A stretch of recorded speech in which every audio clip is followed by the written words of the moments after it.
Everything's great in parts of the garden like this. There's lots of sun and everything seems to thrive. But what about those areas we just don't talk about? The dark, shady spots where nothing seems to grow. Well, I can't make them any lighter or brighter, but what I can do is show you what plants will grow there. That way, you'll be able to show off every part of your garden. And this is my shameful shady spot where nothing seems to grow, even the weeds struggle. The problem is, I've got this big liquid amber and a magnolia here, which is sucking up all the moisture out of the soil, and it's really quite compacted. But it is one of my favourite spots of the garden. I like to sit here on this bench that I bought back from the Chelsea Flower Show in 2015, and I've got a lovely view of the garden, but the issue is the foreground's looking terrible. So it's about time it had a bit of a renovation.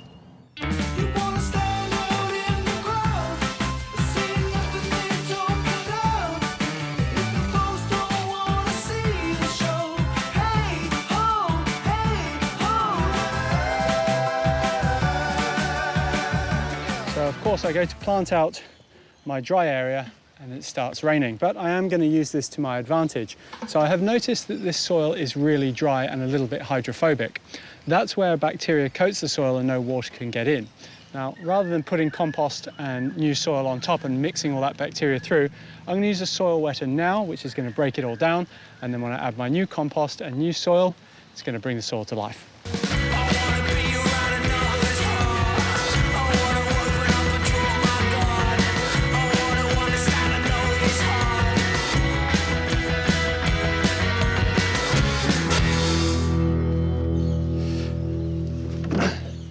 So I'm adding a combination of garden soil and compost.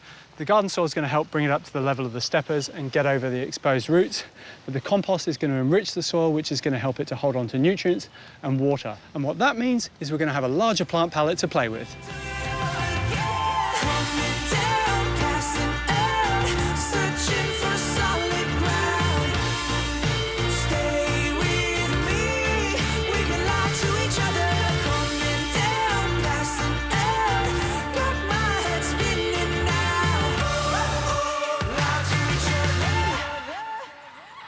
With the layout of my plants, I've really tried to make the space feel a lot bigger, and I've done that by drawing the eye into a shady spot and then brightening it up with this lovely variegated foliage. But so that doesn't stand out, I've got other pockets through and then a yellow colour in the clivias down by the path, so it feels like the whole thing's well connected. To contrast with the yellow, I've got some purple. The underside of this leaf really stands out. Yellow and purple work lovely together, and then to punctuate and have some excitement, a few shuttlecocks of ferns throughout.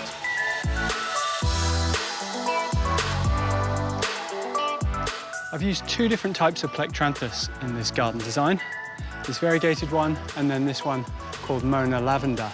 They're both really reliable for dry shade and they'll flower their heads off at the same time with just a bit of variation in the contrast of the colour. Now I have used a lot of plants here because I want an instant impact, but they are really easy to propagate. You'll find they're quite brittle, so bits will fall off when you plant them. All you need to do is cut through the node here, pop it in a bit of potting mix, and you'll have this amount of plants in no time.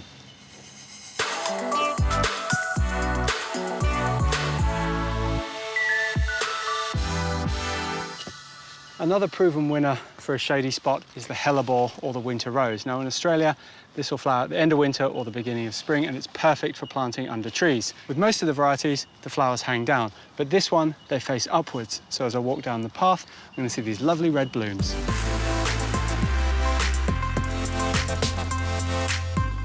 Now you've probably bought one of these from your local florist, but it's an excellent garden plant. It's a cyclamen. It's a woodland plant, so it's really well suited to our shady spot. They like to be shallow rooted, which is perfect for us, and they like lots of organic matter around their root balls, so compost or old fallen leaves is great for them. I've planted them towards the edge of my path so you can really see them, and I love the way the petals just go straight upright like this. It makes a fantastic little feature.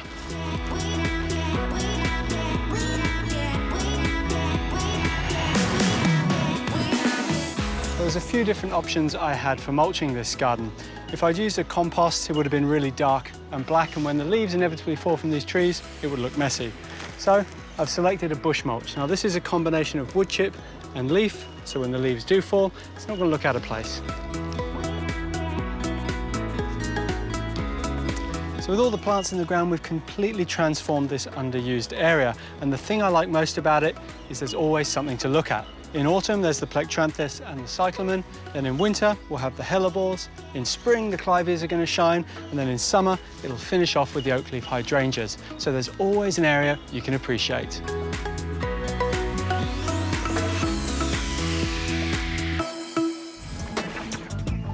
There's a saying that one man's trash is another man's treasure. Well, that can be applied to the garden too.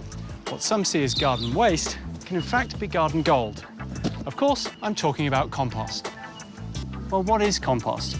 Basically, it's all your garden and kitchen waste concentrated down into this fantastic black gold. What's it good for? Well, it can be added to any type of soil, sandy or clay. It brings in worms to help break it up, but it also binds it together and helps it hold on to water and nutrients. It does a lot for your garden, and it's pretty easy to make. I'll show you how. You may think you don't have the space for a compost bin, but there are actually lots of options out there. For a small garden, you can use a tumbler like this. It works really easily. You just put your ingredients in the top, close it up, and give it a spin to get some air into it. If you've got a courtyard, or even if you're in an apartment, you can use a kitchen top unit like this. You can put absolutely anything into these. There's sprays so they don't smell, and you simply harvest through the tap at the bottom. And this is the area I'm going to be building my compost in. It's quite large, so I can have a 3-bay system. It's not going to be very attractive, so pick a good spot. You also want the right amount of sun, not full sun and not full shade. This gets morning sun, so it's perfect. You also need a nice solid base. You can use anything like concrete or bricks. I've just compacted some road base.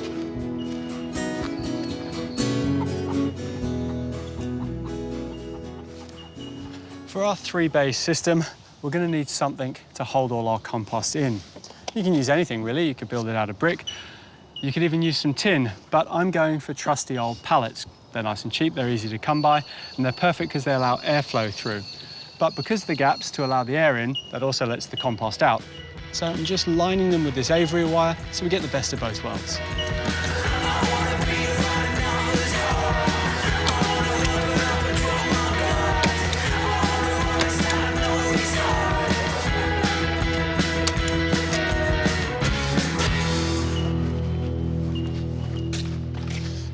Step 1 of building our bays is to get our back line in first. Now, I've already put in a couple of star pickets as my starting point, which I'll thread this over, and that's going to allow me to work out where the rest of the star pickets go. I'll bang them in and then put the sides on. Before I knock in my star picket, I'm going to screw it together with a bugle, just to keep the face nice and flat and the top nice and flush. Now remember, we are working with pallets, but this does help a little bit.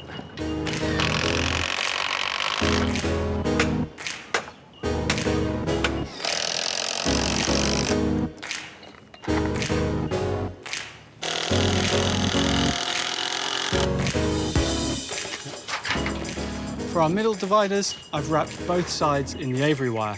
That way, we're not going to get compost mixing in the middle of the pallet or with the other piles.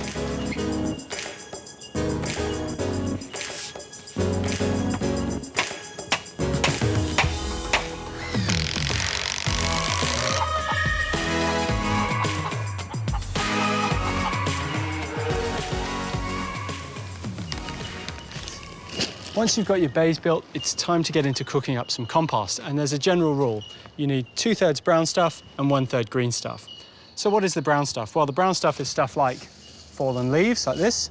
You could use some mulch or twigs from pruning. The green stuff is the end of your pruning, any clippings, any weeds, kitchen scraps, that sort of stuff. The smaller you dice it all up and put it together in your compost heap, the quicker it's going to go down into compost. You can add some accelerant, which we'll be doing, and you just mix it all up and leave it loose. You don't compact it down, give it a good soak with a hose, and it's good to go.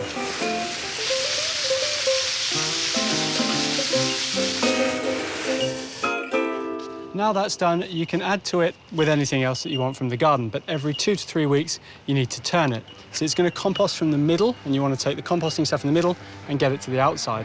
That means you're going to get air and water through the whole pile, which brings us on to bay 2. You just use a simple fork and fork it over. Once that one's empty, you can start afresh. You can even do that into the 3rd one, depending on how much compost you're making, but I'm actually going to save this 3rd bay. All it is fallen leaves. You put it on the ground, you soak it, and you leave it for 12 months. It's one of the first jobs I did in landscaping, and it makes the best mulch for rows, or you can just add it to a soil. If you don't have the space for a bay, you can use a simple bag like this one. You just ram in as many leaves as you can, put the hose in it, one puncher with the fork, leave it behind the shed for 6 months, and it works just as well.